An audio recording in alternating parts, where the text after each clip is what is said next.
Medellín, Colombia. I'm walking with Craig Brode. He's, Hi. I guess if we're going to call you an expat from the U.S. Yes. You've been in Medellín 6 years, living here with your wife. Yes. And he has a fascinating story. He's been all over the world. He's lived in Asia. And I like here. I like living here. I like the people here. I like the trees here. Yeah, man. And you know what we're going to do? We're going to go walk right up here to Cafe Pergamino. We're going to sit down right at this table, and we're going to have a talk about why Craig and his wife choose to make this city home. This series of videos, I'm focusing on Latin America, including Medellín, Colombia. Craig's from the U.S., you're American, Yes. 77 years old, Bay Area guy, same like me. You don't look like a passport bro. You know, a passport bro, in case those of you watching are not familiar, it's the guys that escape Western countries to remove the burden of dating in those countries. No, I didn't know. And they often come to places like Colombia. No. You don't look like a passport bro. I got a wife here. Yeah. I'm relaxed about that. Craig breaks the stereotype that a lot of people have about Medellín, Colombia, and that is the passport bros. You know, they come down here and they want to party. You have all the extracurricular things that they might want, like cocaine, and they have a lot of women. But in fact, Craig's married. Yeah. For how many years?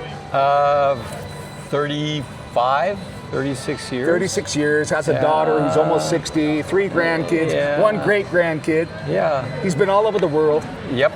And I like living in Medellín. His PhD was in San Francisco. Yeah. My PhD is in psychology, clinical psychology. He's the author of a number of books. Yeah, I'm a clinical psychologist by training. What's been the most successful book? Technostress, the human cost of the computer revolution. The Human Cost of the Computer Revolution. Wow, yes. man. Published by Addison Wesley and translated to 5 languages. Huh. And translated into Japanese, which is the start of my career in Japan. Yeah, so that's another thing. We have a common bond. He was in Osaka 3 years. I was born in Kobe, Japan.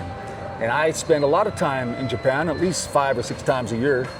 Clinical psychologist. Yes. Is what you studied. You know, you talk about clinical psychologists, which means, when I hear it, you're one to dig below the surface. Yes. In life. Yes. In life and travel, in living. Yes. So, the big question. Yes. Craig. Yes. Why do you choose Medellín? You've been here 6 years. Well, at first, I didn't choose Medellín. I was caught here in the pandemia, and my wife and I had a conversation, and we were treated so well in the pandemia that we were treated to vaccinations, we were treated to medical care that was really fine, and so we decided to stay. Pause on that for a minute. You said you got stuck here in 2019. Yeah, so because I know that feeling. I also got stuck somewhere in Taiwan, but how did you get stuck? Well, the border was closed. But why were you here? We were here because we were going to take a year off to travel in Latin America. We often go through these situations where we take off a year, so we said, okay, we'll take a year in Latin America. And then what happened is the border closed, and we looked at each other and said, gee, people are nice, it's beautiful here, let's stay a little longer. And a little longer has turned into 6 years. Interesting. So you were traveling through Latin America. Yes. Where did Medellín fall on that journey? Like, where It was you the been? first place where So we... you flew down to Medellín to start here. Let me see. No, we started in Santa Marta. In Santa Marta, on the basically on the Pacific coast. Right. Now, your wife, since then, Yeah. now you actually have established your life here, you know, Yeah. after 6 years. Pretty And much. it, like you said, it wasn't planned. It just kind of evolved. Yes. So you live in Poblado. Just to back up for a minute, where we are seated right now is called, for those of you who are not familiar with Medellín, is the area called Provenza. We're seated at a cafe called Pergamino, the original one. They've been quite successful in Yes. Colombia. If you broaden out a little further, we're in the city of Medellín, which sits in a valley, about a 1-hour flight from Bogota, and about a 1-hour flight to the ocean.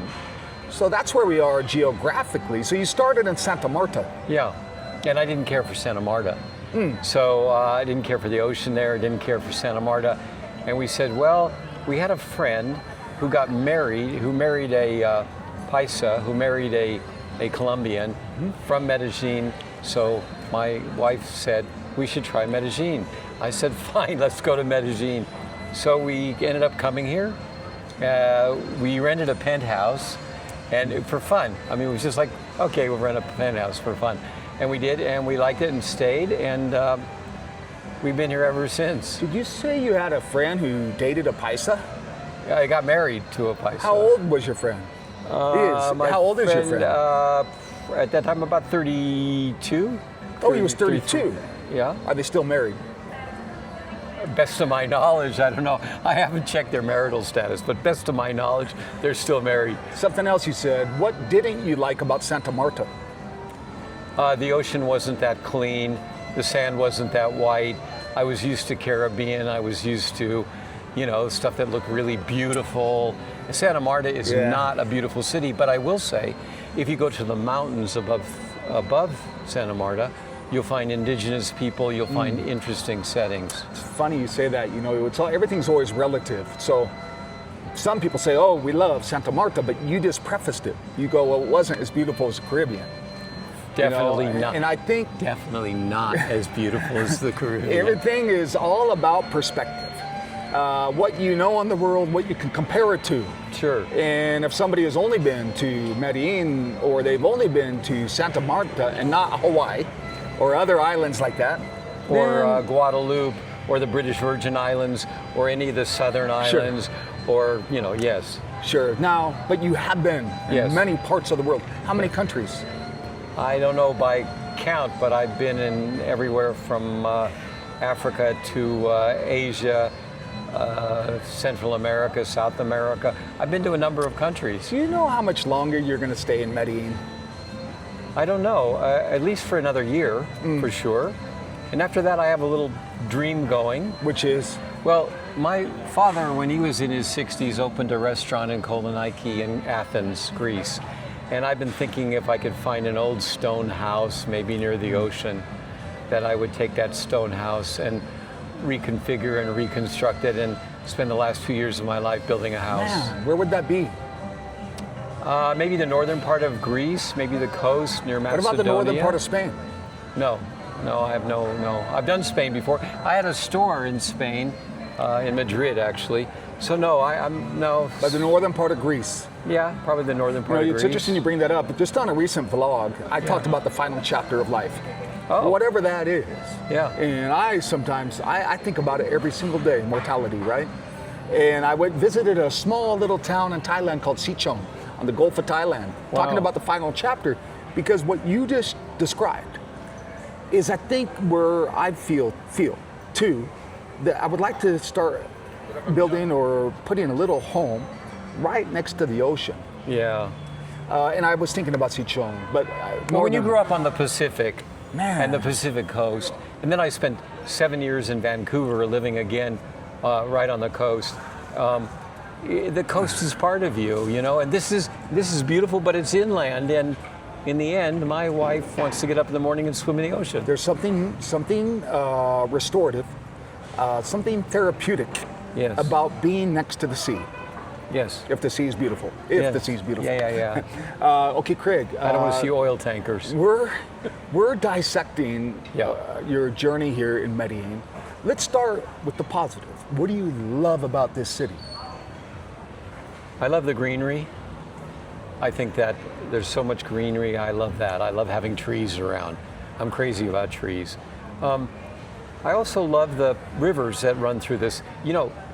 Colombia and Medellín in particular is basically river-based. It's not ocean-based. It took me a little while to get used to that. But I like the rivers, and I like the people. I like the informality of the culture. The informality of just the relaxed way people are, where they're walking and talking. And you bring that informality up, and I do think it's one reason a lot of Westerners, meaning North America, or even Western Europe, okay? So a lot of what they call gringos are drawn here for what you just said, the informality, meaning it's just lighter. Yeah. There's a lot more just casual, easy. Yes. No, not a lot of debate or friction. Yes. Yeah. And especially Medellín, which prides itself on being music oriented, prides itself Yeah. on low level of politics, which is very different than Bogota.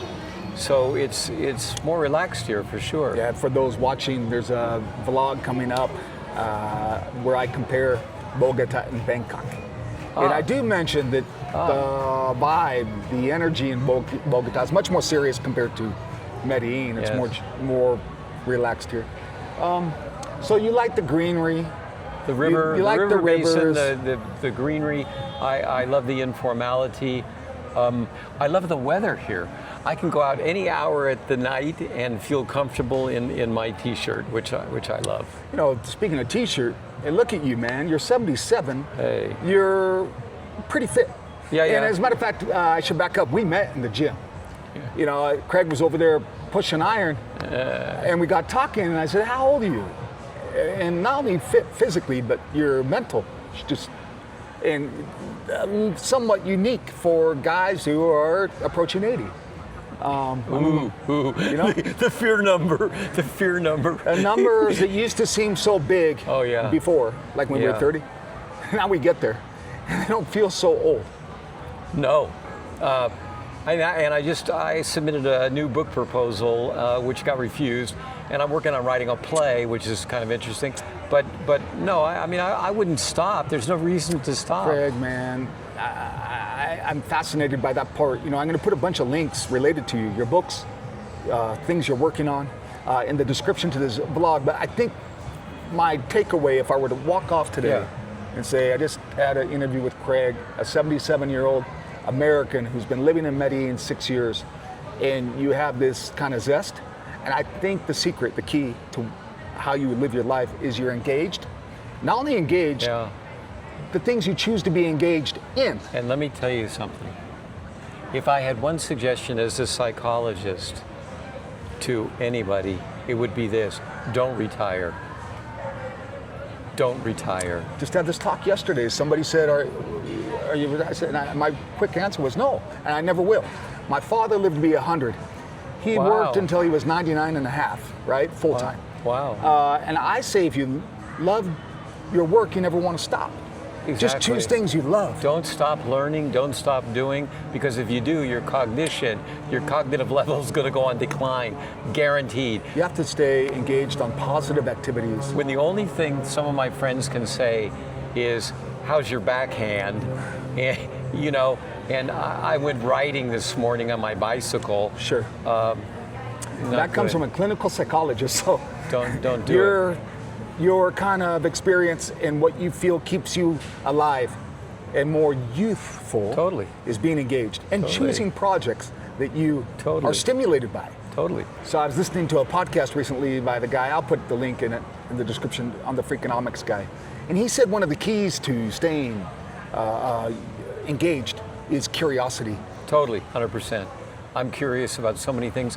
I'm curious that our whole concept of time is changing currently, that we're going to go past Einstein, we're past relativity, we're past quantum mechanics, because time is not uniform in the universe. That's evolving, different density of the universe in relation to time. So I'm curious. I'm curious about this tree. I'm curious about you. I'm curious. Yeah, man, me too. I am too, and I We're given each other to be curious Yeah. about. But I got to tell you something. I'll share this with you.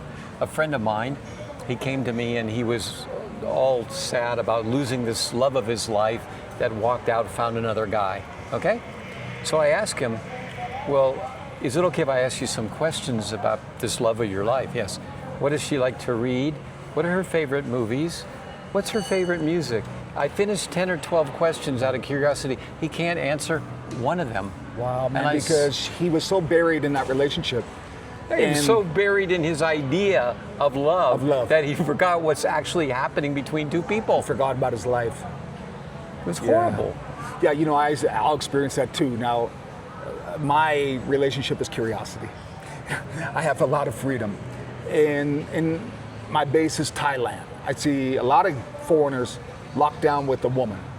You know, I think in our hearts, in our souls, that having a life partner is the best if it's healthy.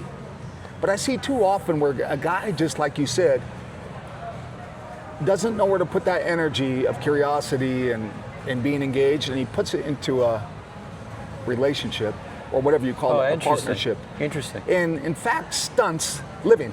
Interesting. Like you described, stops living. Living meaning stops being curious, stops adventuring, stops meeting other people. Right. No, I can see that coupled up. You know? Coupled up. It No, almost I becomes an excuse to just be comfortable. Yeah. And I think in part, that's what's been happening with Medellín. We've been getting comfortable and we've been talking, okay, about what's next. But you do get comfortable here because it's easy to live here. Greg, I have an uncle who's 77. He lives in San Francisco. I've been trying to tell him to get down here and see me, right? Or down here. Down here, I did invite him. Yeah. But I also said get over there to Asia. And he's in comfort mode. Yeah. And he was a world traveler. And he is stopped now. And I see it where it's a downward. If you don't stay active and travel and exploring, because it's too easy to settle in one place. Yeah. But you keep exploring. Yes, because I'm fundamentally curious about cultures, places, geography. I'm just fundamentally curious about life. If I had it my way, I would go to Gaza tomorrow. I would go to Gaza. It's funny, it's interesting you say that. On another vlog, I'm gonna put the link up there. It's called What Makes America Great. Yeah. And I interviewed David. He was just in Gaza with the UN. The first question I asked him, I said, hey, when can I go? I mean, realistically, I asked him. You have to be careful. I said, realistically, when can people go there? And he said, in 5 years. Yeah. But you brought that up. Yeah, because I'm curious about knowing the people. And I have an editor in Gaza, a Palestinian editor for some work I'm doing. Yeah. And her house was completely bombed by the Israelis, the whole block. And she put her body over her child and put pillows around that to protect her child, who's 1.5 years old, from the bombs that were going off. And I just wrote her last night telling her how she is my hero. That kind of primal love for a child, I'm awestruck by it. I'm awestruck by it. Well, you talked about a war zone, right? You mentioned Gaza and war zone, and I think in a way it relates to Medellín. What I mean by that is the history of Medellín. There's a great book by Sebastian Unger, right? I think I might have screwed the name up, guys, but forgive me. Sebastian Unger, I'll reference the book in the description. But he said what happens is in cultures that he would go revisit, what used to be Yugoslavia, some of the people said they missed the war. No. What he found was, during that time, there was such a connection with community, right? Now, and I'm not saying that the Gazans are going to miss the war, but the feeling of bonded. Yes. And I think you mentioned Gaza. I can't help but think of Medellín because they've been through a war back 100%. In the 70s.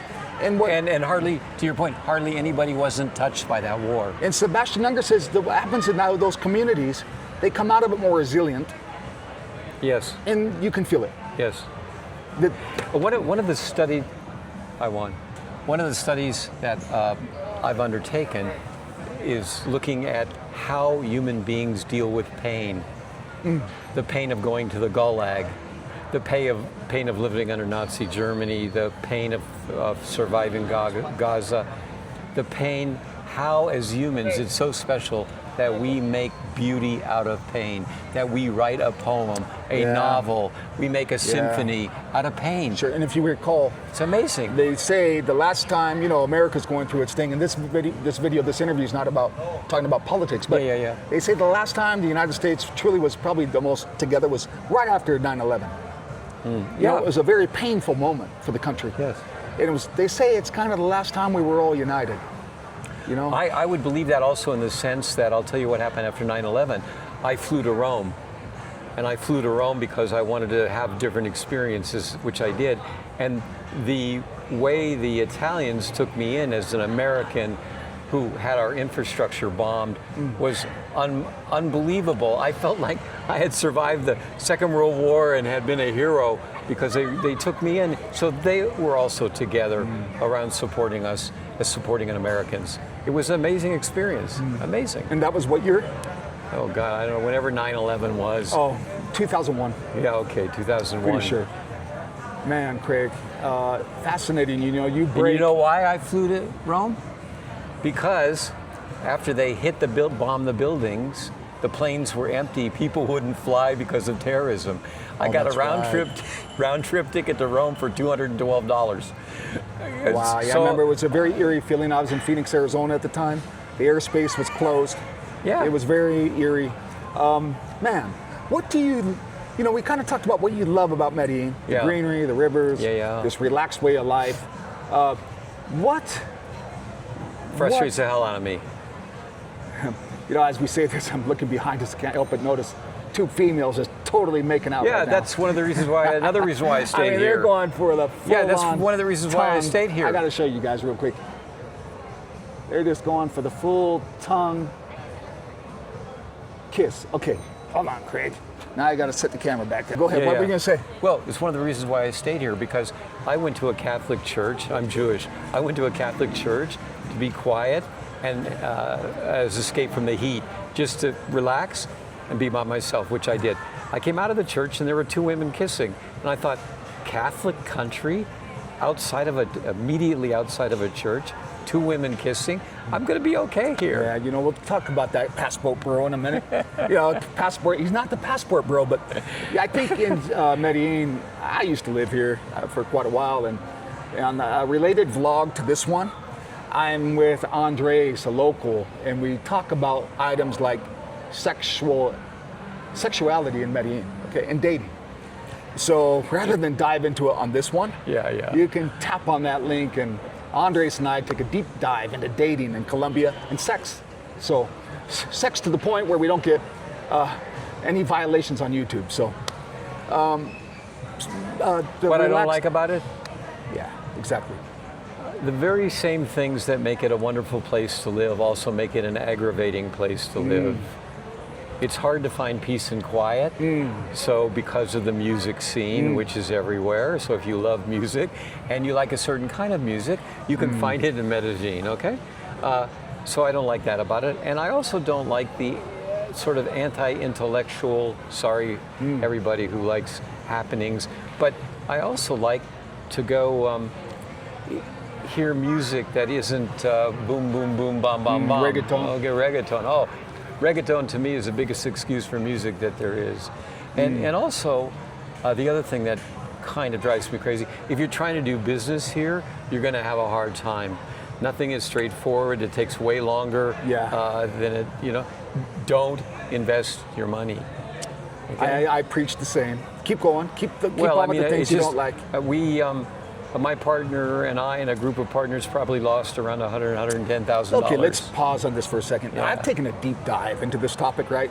I actually wrote an article about it that got the attention. Next thing you know, I was being scrutinized in El Colombiano. They said, how dare Philip Beer criticize our way of doing business? But I'm going to reference an index that's so important because there are some guys like us watching this and they're contemplating doing business here. And I always say, do not, for one reason. Yeah. Because this is an indicator of something very important. Colombia ranks almost last in the world for a very important thing in business. It's called contract enforcement. So what that means is any contract you sign here means nothing. Correct. Why? I agree with that. Because if you look at the data, if you have a situation where your contract's been violated, let's pick a number, $400,000.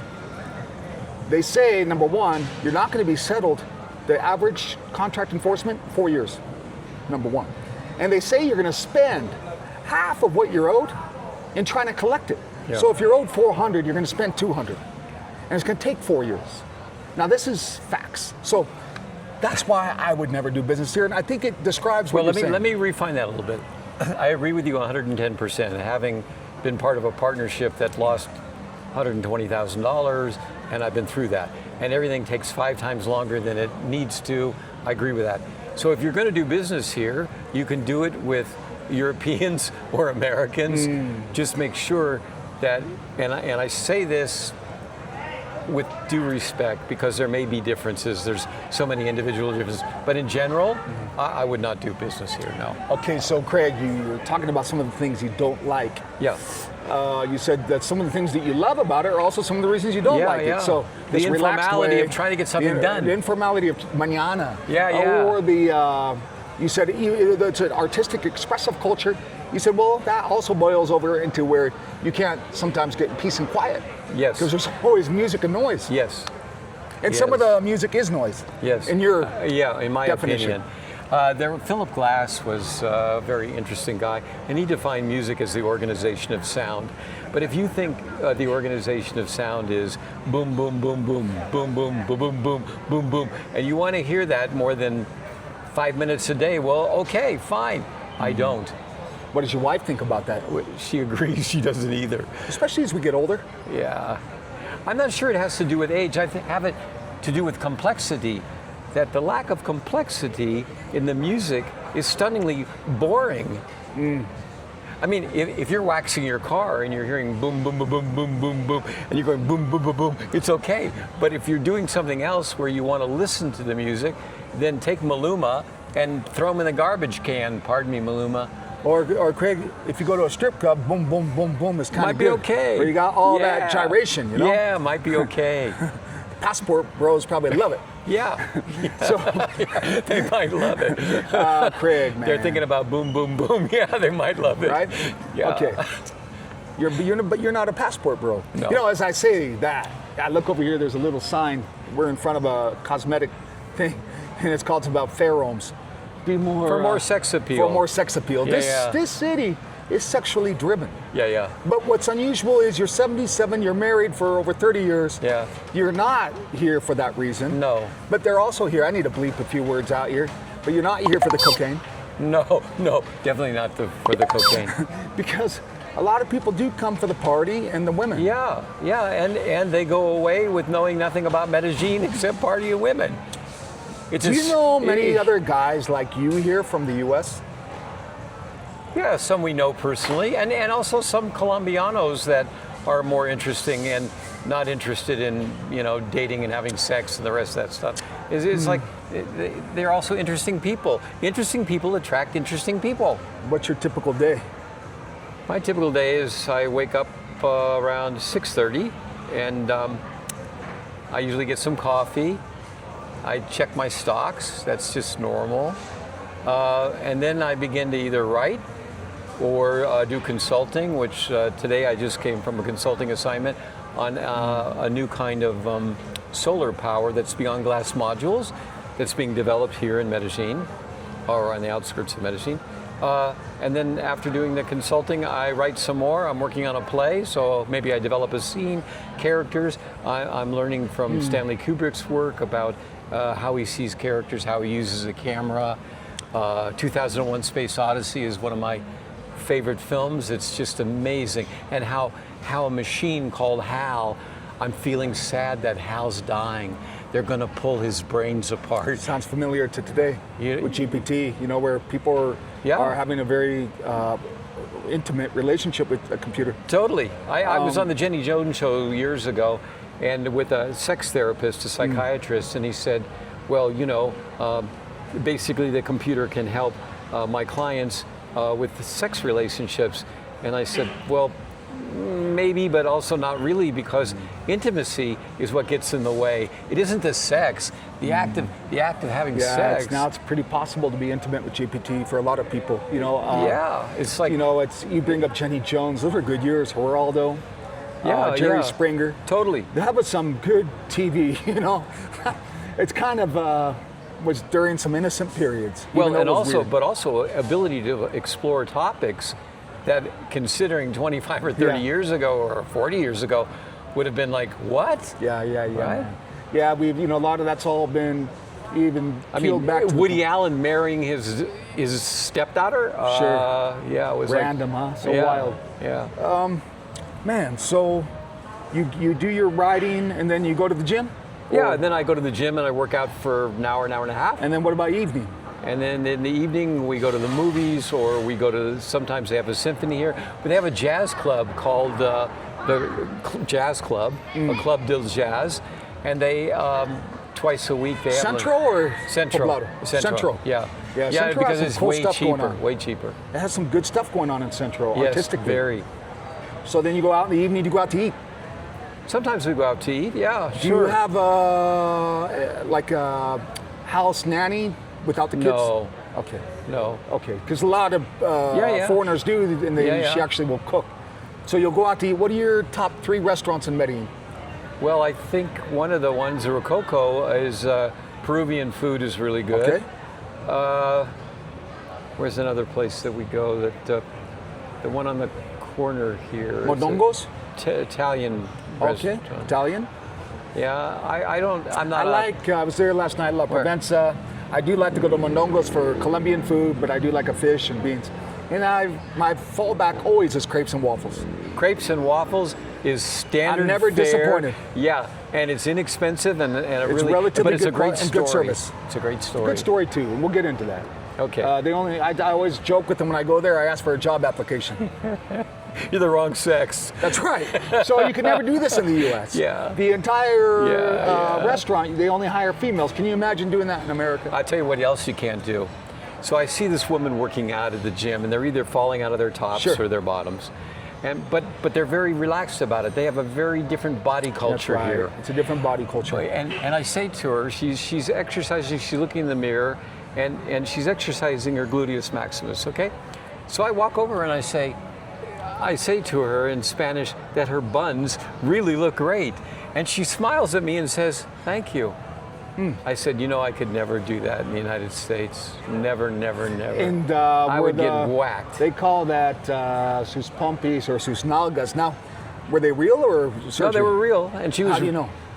Well, that's a good point. I didn't test Yeah. them. I draw boundaries somewhere. Hey, we got to check with the passport bros. They will know. Yeah. Okay, Craig, man, good. So, 77-year-old American from the Bay Area, been around the world. What do you miss about? Before I ask you this question, let me back up, because you lived in Asia. You were in Osaka, Yes, right? yes. What do you miss? Pause again, because I'm going to ask this question, and if you could answer it in one regard. You were in Asia working for companies, so your experience was more pampered. Remove that part. So Okay. culturally, what do you miss about Asia compared to being in Medellin? In Asia, meaning you have experience in Japan, Taiwan, and Jakarta. as far as long periods. Yeah, Jakarta, Okay. southern China. With that being said, what do Yeah. you miss about Asia being in Medellin, Colombia? Well, I wrote 3 books that were translated into Japanese. So I had a whole intellectual orientation to Japan for Technostress, where I was lecturing. The government made a subsection called Technostress. So lecturing and working for companies on the level of reporting to the chairman was really wonderful. The intellectual exchange, studying the culture, etc. Here I find it a little harder to find that intellectual exchange. I have to scratch a lot harder.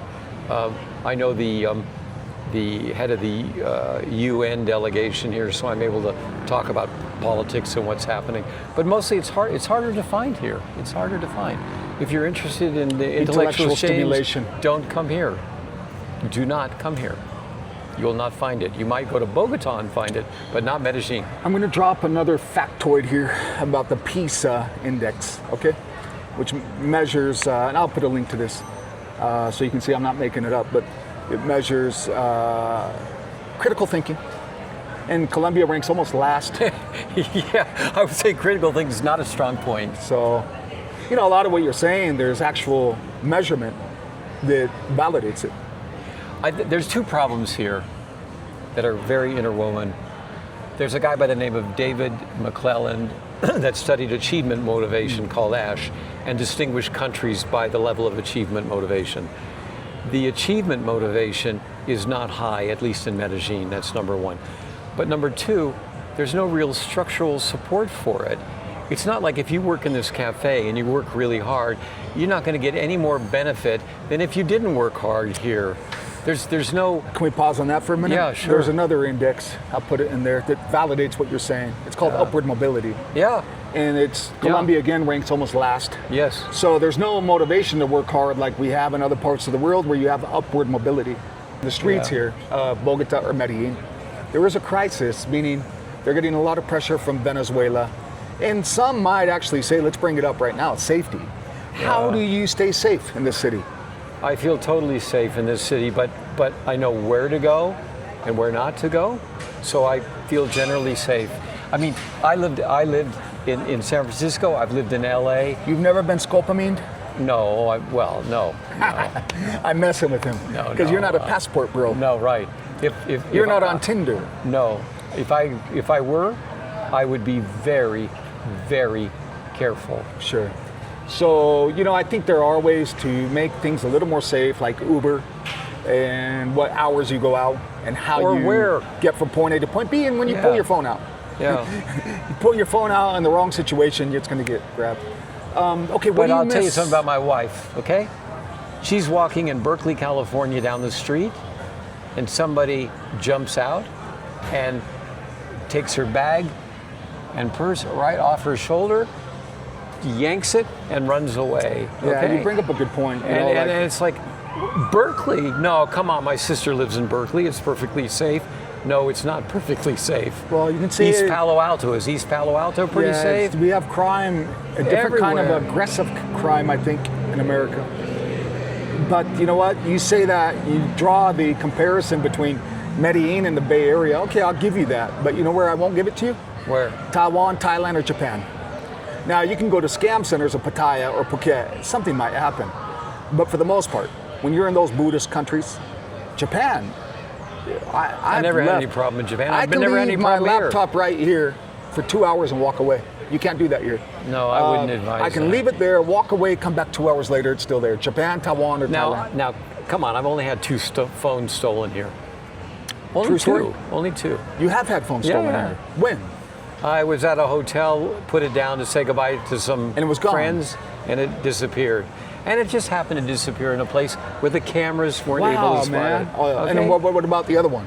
And the other one, I went to help a person, and their mate, their other person, went into my pocket and took my phone. So you have had a couple incidents. Yeah. I have. Yeah. I think if most foreigners are honest, if they're honest, they're going to share an experience. Not only foreigners, all my close Colombian buddies who are professionals, they've had incidents, everything from this to having riding their motorcycle and having a guy come up and steal the motorcycle.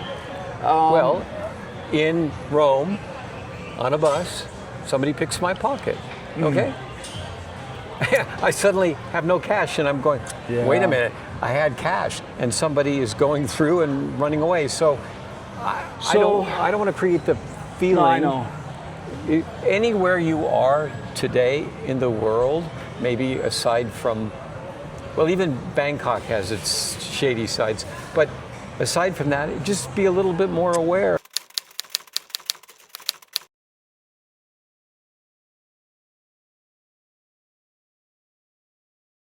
Guys watching, right? Yeah.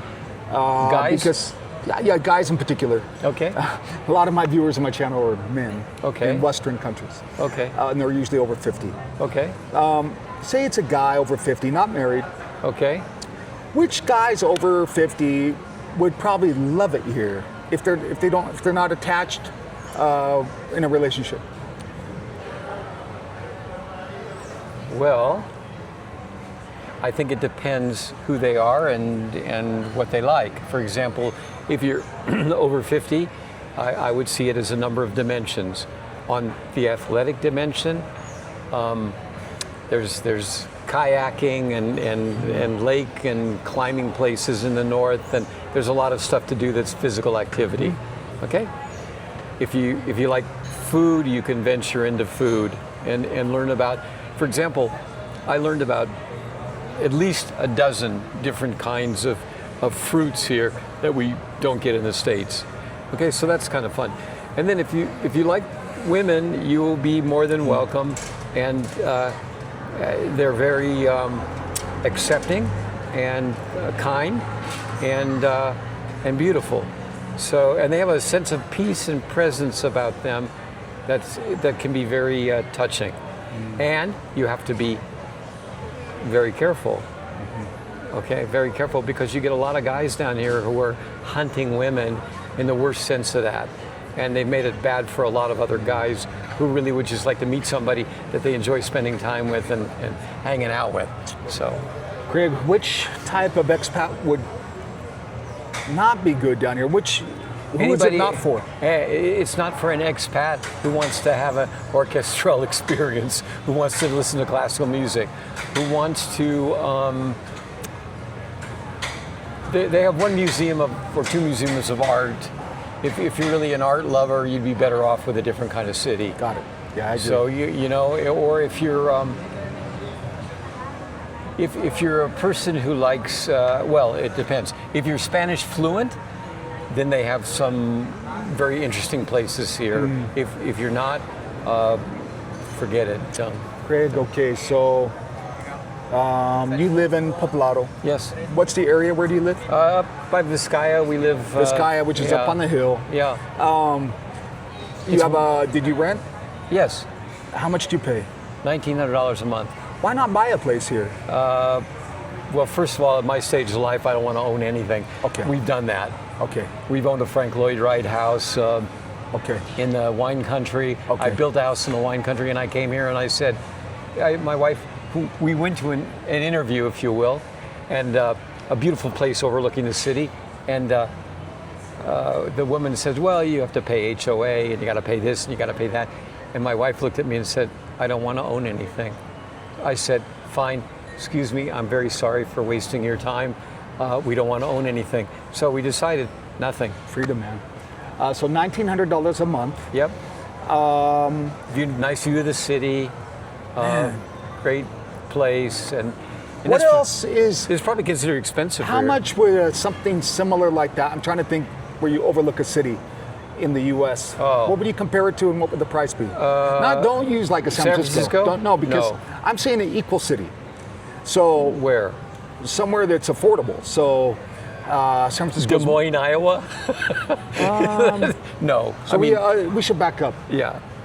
So Medellín, if you look at the stats online right now, it's going to say the population of the city is 1.5 million. When you include the metro area, it's 4 million. Yep. How much would your apartment be, say, for example, in a inland city in America? Well, they've all been inflated. I mean, the cities that you want to live in, for example, I spent a year at the University of Chicago. I lived in Chicago. Yeah, how much would it be in the there? South Side.